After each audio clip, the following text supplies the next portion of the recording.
I mean, if you don't have this person on your team, you are setting yourself up for massive failure. Driven Mofos, welcome back to another episode of The Underestimated Entrepreneur. For those of you who don't know who I am, I'm Michael Mojo, founder of Mojo Human Performance Institute and Mojo Business Multiplier. Let's get into it. Let's talk about the most important person that you need to have on your team. Now, this comes up because I speak to a lot of people every week, as you probably heard on the podcast. And I speak to all these people who they talk about their goals, they talk about their dreams, and they talk about their problems. They're like the most common things that people talk about, right? And even today, you've probably spoken about those things to yourself, right? Where you probably think about your dreams, you think about your goals, you think about what you want in life, and you think about your problems. So these tend to be common things that most people think about, right? Yet, what I find is that most people don't have the most important person on their team if they want to win in life, if they want to feel fulfilled, and they want to just live an awesome life. And that person is themselves. Okay, it's crazy. Most people don't have that person on their own team, right? Like, think about your self-talk. How much do you give yourself shit?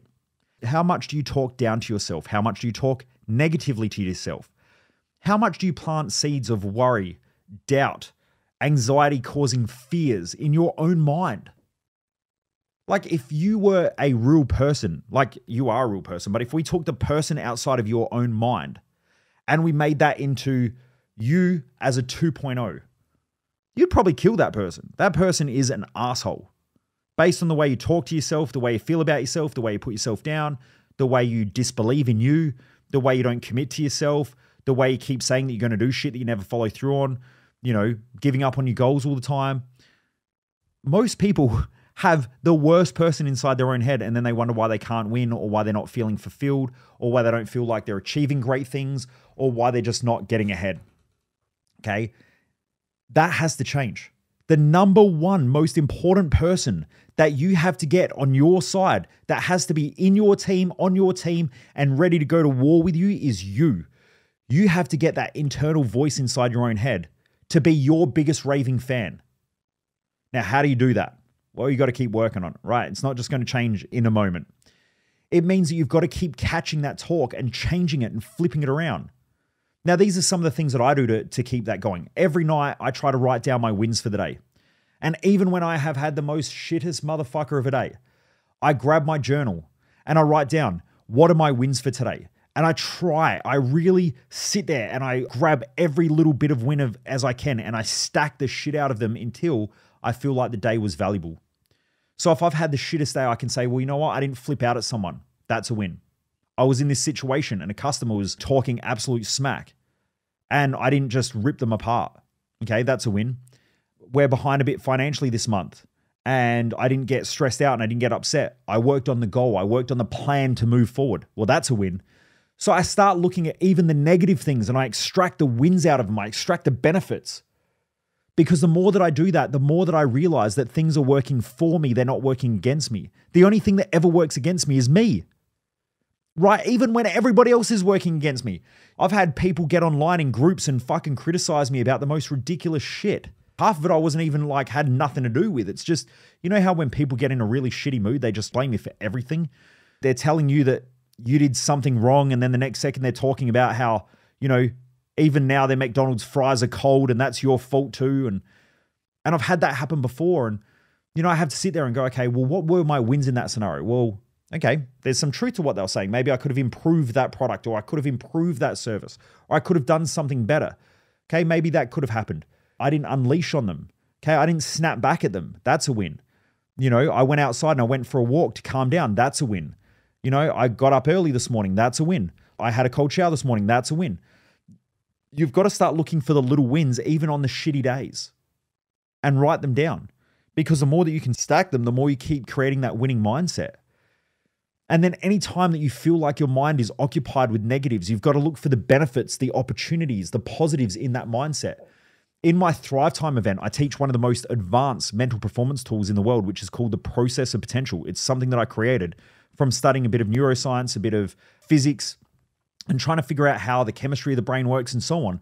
And so I put together this tool, and that tool helps to keep your brain in balance and your mind in balance, so that then you can keep navigating things from a calm, focused state and also where you can focus on your values and your mission effectively without being distracted by a lot of the noise outside of you or within your own head. But I do that sometimes as well. Like if I start getting too stressed out, or I start getting frustrated, or I start getting angry, and I notice that the emotion of anger keeps popping up, what I will do is I will grab that process out and I go back in and I start to balance shit out. Because what I want to do is I want to make sure that I'm on my own team. I know that if I am not in a good place mentally, it does not matter what happens outside of me. I'm normally in a pretty good state mentally these days. The majority of the time, I still have my shitty days and my shitty moments. Actually, I won't say I have shitty days. I have shitty moments. I'm always fighting against fucking problems and crap that's going on. I run a business. That's just part of the game, right? It's like playing a professional sport or being an MMA fighter, except you hop in the cage every day. You're going to get hit. You're going to get some bruises and shit like that. That's almost like being a business owner, right? Every day there's always something that's going wrong or a problem that's popping up or something you got to deal with, whether it's a customer, whether it's a team member, whether it's, paperwork's not there, something didn't get sent to an event. Like you're always just dealing with shit. It's just part of the game. And you just keep improving. But those same philosophies go for yourself as well. Like those thoughts creep into your mind. So you've got to have tools and structure to deal with them. Because if not, your mind can turn destructive really, really quickly. It can turn toxic really, really quickly. It can swing and you start thinking about the negatives, or you start worrying about shit that hasn't even happened yet. You start having fears about things that you shouldn't even be fearful of. I don't know if this is resonating with anyone, but this is how my mind's worked the majority of my life. And that's why I love doing this stuff now, because I get to share the things that work for me. And when I was younger, I used to be like the most negative, toxic, fucking destructive mentally person that you could probably come across. Okay, remember I wanted to end my life when I was 15 just because of how toxic my mind was. I used to get home from school some nights and I used to just punch the wall because I would be so angry at the day. My knuckles would just bleed. Like I remember punching the wall so hard in my bedroom, and it was like a concrete wall. I remember punching it so hard. I was so angry and so upset, and I just fucking hated my life so much that I remember hitting the wall so hard that the blood sprayed up the wall from my knuckles. Like it literally just went and just sprayed up the wall. That's where I used to be. And I didn't want to get out of bed in the morning. Most mornings when my alarm would go off to go to school, I didn't want to get out of bed. I hated school. I hated my life. And so I had to turn that around. I had to work on it. I also remember going to grade 5 swimming carnival, and I was the only kid swimming in a t-shirt. Like grade 5, I think I was like early teens, and I already had body image issues, right? I didn't take off my shirt. It just made me feel shit about myself. And I thought, I got to fucking change this. And that's why I started training. That's why I still train today. In fact, after I do this podcast, I'm going outside to go lift weights. Why? Because that's part of my insecurity. Part of my insecurity is the way that I look at my body. So I use that as a strength. And it's like, right, cool. I know that I don't want to be overweight. I know I don't want to feel shit about myself. So I go and train. I do the counterbalancer. I know I don't want to have a destructive mindset. I know I don't want to feel shit about myself. I know I don't want to fuck up my own head. So I learn, I grow, I surround myself with motivation, with inspiration, with things like this, the podcast. I listen to my own podcast every morning. I'll listen to this episode. When I'm listening to this episode, I'll be like, I remember you saying this. I listen to my own podcast every morning, right? Because it puts me in the right mindset. I listen to other people's podcasts. I listen to, stuff on social media because I make sure that I feed my mind with the right things each and every day. Now, you might not do that as well. Like my highest value is teaching, learning, and coaching. So I'm always learning. I'm always around growth or things like that. But you have to make sure that you are really feeding your mind with the right things. If you're hanging around with a whole bunch of negative motherfuckers that are always trying to bring you down, that are pointing out why things won't work, they're planting seeds of fear in your mind, that's not going to end well. I've had to pull Jess up sometimes because I know that Jess will sometimes get in the habit of starting to criticize me when things don't work. And she used to do this a lot. And I had to stop her. I was like, I know that you're being critical of me. And I know that I do dumb shit sometimes. I know that I fuck things up. I know I make mistakes. That's part of the game. But the more you criticize me, the more fear I have, the more fear and worry I have, the worse my sleep is. The worse my sleep is, the worse my mindset is the next day. The worse I am with the team, the worse I am with customers. That essentially affects our cash flow and the way that people operate. And everything goes downhill from there. And I had to say to her, like, I understand that you're giving me feedback, but I need you to give me better feedback. I need there to be a better way. So I trained her how to give me feedback. Okay, not just be critical of me, like, oh, you didn't do this, you didn't do that. Because I watched my mum do that to my dad. And my dad just got to a point where my dad said, you know what? Fuck it, it's easier to not do anything. I'd rather not do anything and cop shit than do stuff and do things around the house and then still cop shit. So he just didn't do shit. He would do shit that he wanted to do, but he didn't give a fuck what my mum said, right? You know, I remember my mum one day, like, she literally wrote him a list of how to cook a barbecue. Like, if you want to emasculate a man, that's how you do it. She wrote a fucking list for him. She's like, oh, here's how you cook a barbecue. And he's like, she's pissed off because, like, sometimes I'll burn things or whatever. And he goes, sometimes I just burn shit on purpose so that I don't have to cook the barbecue because then I don't have to put up with her shit. And I was like, wow, I don't want that relationship. So I changed it. Okay. And so I sat down with Jess and I had a really honest conversation. I'm like, look, I don't want you to be critical of me in that way. If you want to give me feedback and you think, like, you've got to think with the outcome in mind. And I want everyone to understand this. You have to think with the outcome in mind. You might be frustrated right now in the moment. You might be pissed off at something. But what's the outcome that you want? And so I asked her, I was like, what's the outcome? Like, what do you want from me? And she said, well, I want the best for us. And I said, do you think the best for us is, you know, bringing me down all the time, like talking negatively, pointing out all the things that I do shit? And she said, well, I tell you about the things you do well as well. And I said, I know. In a context though, you point out a lot more of the things that I don't do well or the things that I forget or all that stuff. And I'm like, I forget shit all the time. I have a million things on my plate every day. And I try to prioritize what I can prioritize. I don't try to forget things because I want to be an asshole. I do it because I'm extremely busy from the moment I wake up to the moment I go to bed. And so sometimes things slip. If you just remind me versus criticize me, then I'll get them done. And sometimes I just can't do them and I'll let you know.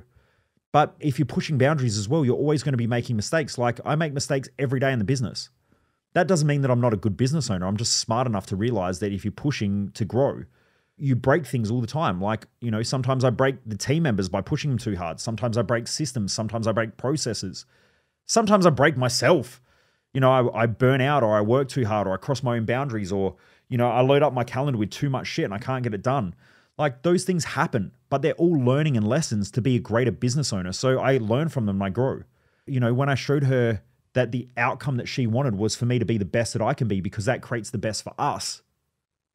And then I explained to her how her being critical of me in the way that she is and giving me the feedback in the way she does, that it's not helping me because it turns my mindset into a thing where I start doubting myself or I start worrying more or I start being more fearful of making the wrong decision and shit like that. And so it actually disempowers me. And once I showed her that, then she started changing the way that she communicated. Now, sometimes she fucks up and she's human, right? She goes back to doing, you know, part of her natural way. And that's what she's learned from, I don't know, being a young child or whatever, you know. But I'll just let her know. So sometimes she'll be critical and I just go, hey, you know, I appreciate the feedback, but can you please give it to me in a way where it's supporting feedback versus just being very negative and just pointing out that I'm a fucking moron, right? Because that doesn't make me feel good about myself. It doesn't keep me empowered. So by training her and developing her to do that, and also by doing the same thing, because I sometimes do the same thing to her where I just, you know, I'll run past them like, hey, that's not working. I need that fixed quick in the business. And I forget that that's just being critical. Like, I need to support her and let her know what she's been doing well. There's something called a feedback sandwich, which is start with the things that they're doing well, give them the feedback on the things that they can improve upon, and then give them empowering feedback again that you believe in them and that you know that they can do it. And by doing that, it actually keeps people empowered even when you're giving them critical feedback. If you just give them negative feedback and you're just giving them a critical feedback without the empowering stuff, then it can make people feel like shit and turn their mind toxic. You know, this is really important if you want to build your mindset up into the person who is winning all the time. And when I say winning all the time, you're going to cop a lot of losses, but I mean winning inside your own mind, where you're taking on challenges, you're pushing hard, you're growth driven, you know, you're achieving, you're feeling awesome about that. I hope that that helps, because the most important person you're ever going to get to believe in is you, right? If you want to win in life, you have to believe in you. Every week I'm on the phone to someone, actually every day I'm on the phone to someone, or every day I'm in the DMs and someone's saying to me like, you know, I want to grow, I want to be better, I want to achieve this stuff. I know I need to work on my mindset. I know I need to work on my business. My business isn't where I want it to be. And then I try to help them and I say like, here's the next step. Here's what we need to get you to do. It might be to join one of my programs or my products. I might refer them to somebody else.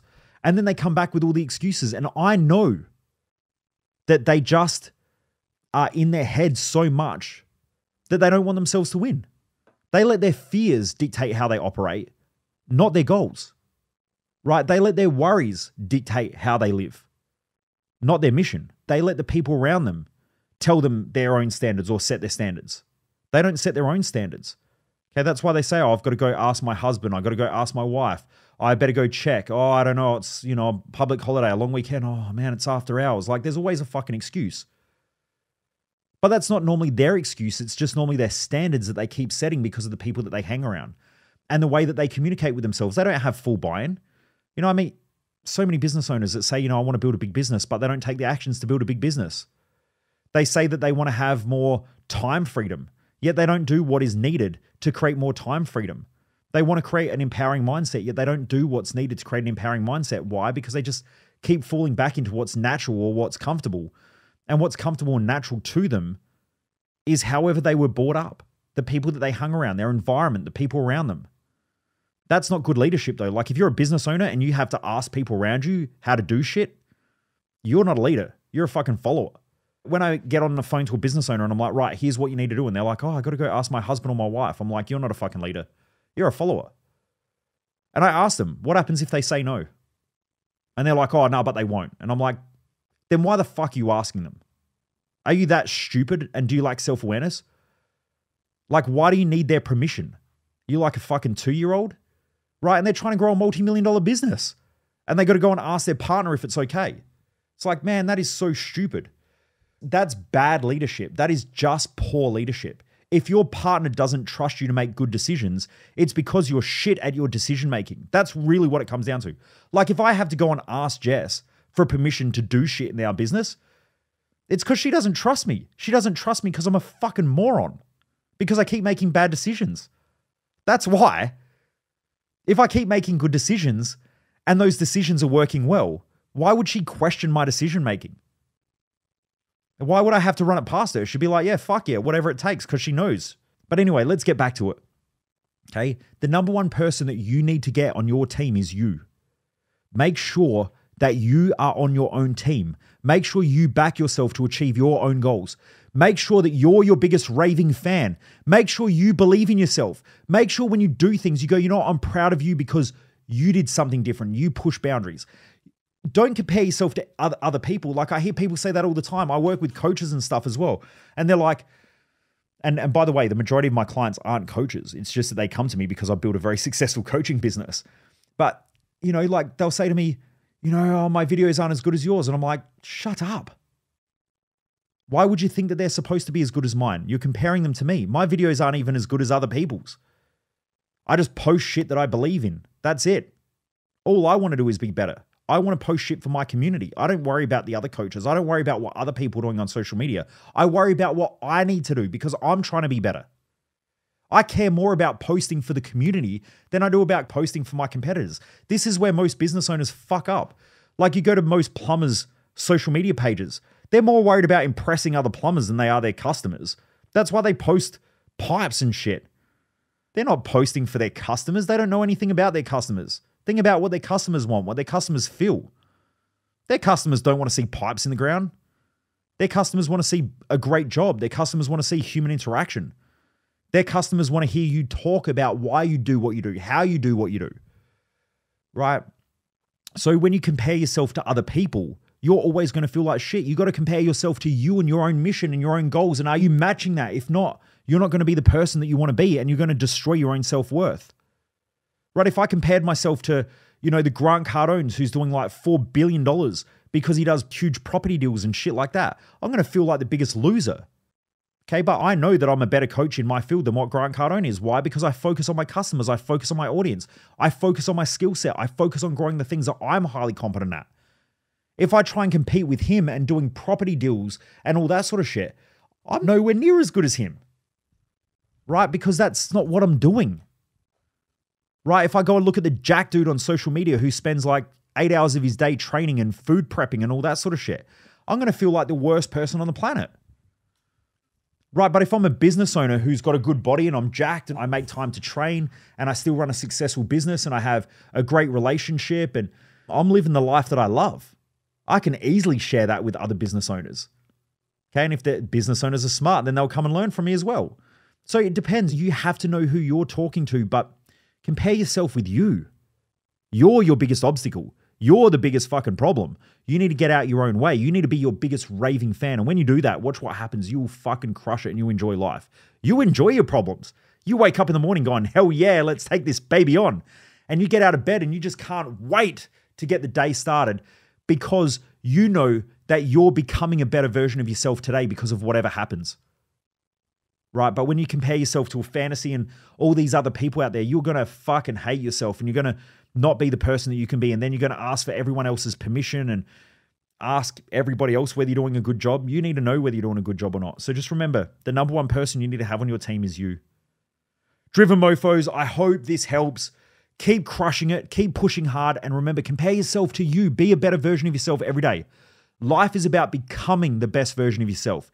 It's not about being the best version of yourself because you can't be the best version of you every moment of every day, but you can become better every day by the choices and the decisions that you make. So keep becoming the best version of yourself. Anyway, take care, Driven Mofos. Have a great day. Thanks for listening to this podcast and thanks for being part of this fucking awesome community of Driven Mofos. Have a great day. Keep kicking ass. Most people waste their life and I just don't want you to be one of them.